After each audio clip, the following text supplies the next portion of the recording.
BFM Patrimoine, l'émission 100% placement sur BFM Business.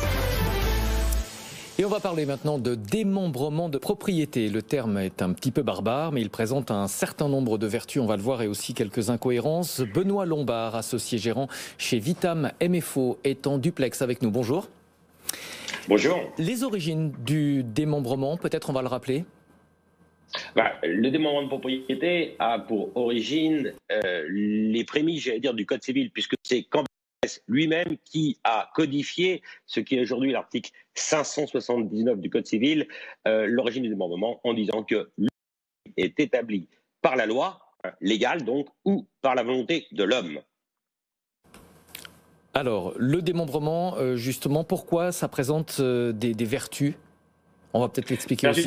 Tout d'abord, tout à chacun est susceptible, dès l'instant où il est marié, d'être sujet au démembrement de propriété. C'est le conjoint survivant qui est, depuis 2001, usufruitier de la succession de son défunt époux. Donc, c'est l'usufruit légal. L'usufruit conventionnel, c'est lorsqu'il y a une transmission qui est opérée au profit d'enfants qui reçoivent la nue propriété de leurs parents auteurs. Et donc là, l'usufruit appartient aux parents et la nue propriété aux enfants. Donc on voit que le démembrement de propriété se niche à peu près dans toutes les transmissions qui peuvent exister et qui est donc source de tout un tas de gestion qui se fait post-transmission. Et c'est là où parfois le problème peut exister.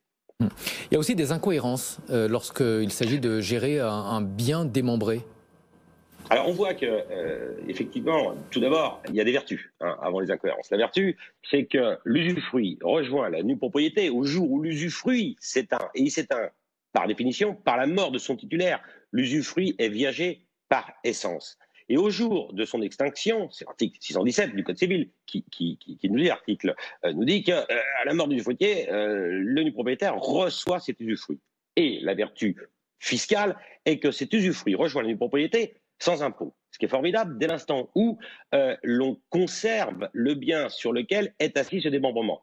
Les problématiques, les incohérences, les difficultés peuvent naître dès l'instant où il y a des arbitrages patrimoniaux qui font que le bien sur lequel reposait le démembrement initialement a fait l'objet d'une...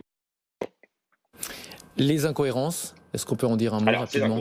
Ouais. Donc c'est là où il s'agit de faire attention à différents cas de figure. Vous avez un bien, et prenons un portefeuille, par exemple, de valeur mobilière. On sait qu'il y a un portefeuille de valeur mobilière, ce qui appartient à l'usufruit pour sa quote-part et au nu propriétaire, prenons l'hypothèse qu'il n'y en a qu'un seul, qui a donc vocation à recevoir cet usufruit au jour du décès de l'usufruitier. Les revenus tombent entre les mains de l'usufruitier, mais quid des plus-values, notamment qu'est-ce qui se passe lorsqu'il y a des cessions des titres qui constituent ce portefeuille? Eh bien, nous dit l'article 621 du Code civil, première option, première hypothèse, il y a une ventilation du prix entre les mains de l'usufruitier d'une part et du propriétaire d'autre part, en vertu d'une clé de répartition qui est codifiée, là encore, par le Code général des impôts à l'article 669. Ça, c'est la première option. Et là, on voit que si jamais il y a une cession de l'actif, la plus-value, elle est imposable au nom de chacun des titulaires, ce qui est relativement logique. Deuxième option, on décide de vendre un actif, une rotation, par exemple des valeurs mobilières, et puis on décide de reporter le prix de cession sur un bien qui est acheté en réemploi. Et là, la plus-value est imposable au nom du propriétaire. Ce qui pose problème, puisqu'on voit que c'est l'usufruitier qui peut décider.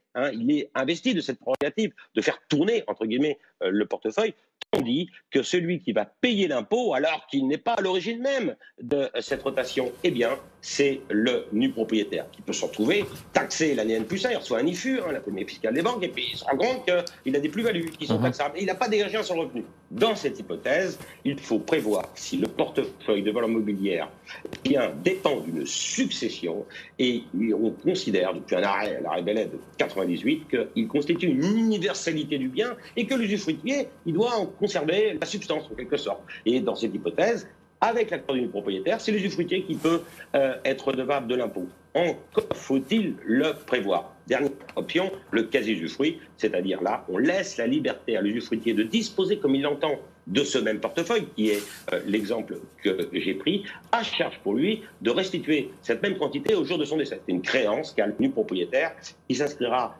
bien évidemment, puisque c'est une créance au passif de la succession du quasi-usufruitier. Merci. Ce qui est important. Oui, en un mot, parce que la connexion n'est pas très bonne en fait. La temporalité, il s'agit de prévoir ce qu'il adviendra de la cession de l'actif démembré. Prévoyez-le avant de faire l'opération, autrement il sera trop tard et le fisc reviendra vous chercher. Merci beaucoup Benoît Lombard, associé gérant chez Vitam MFO.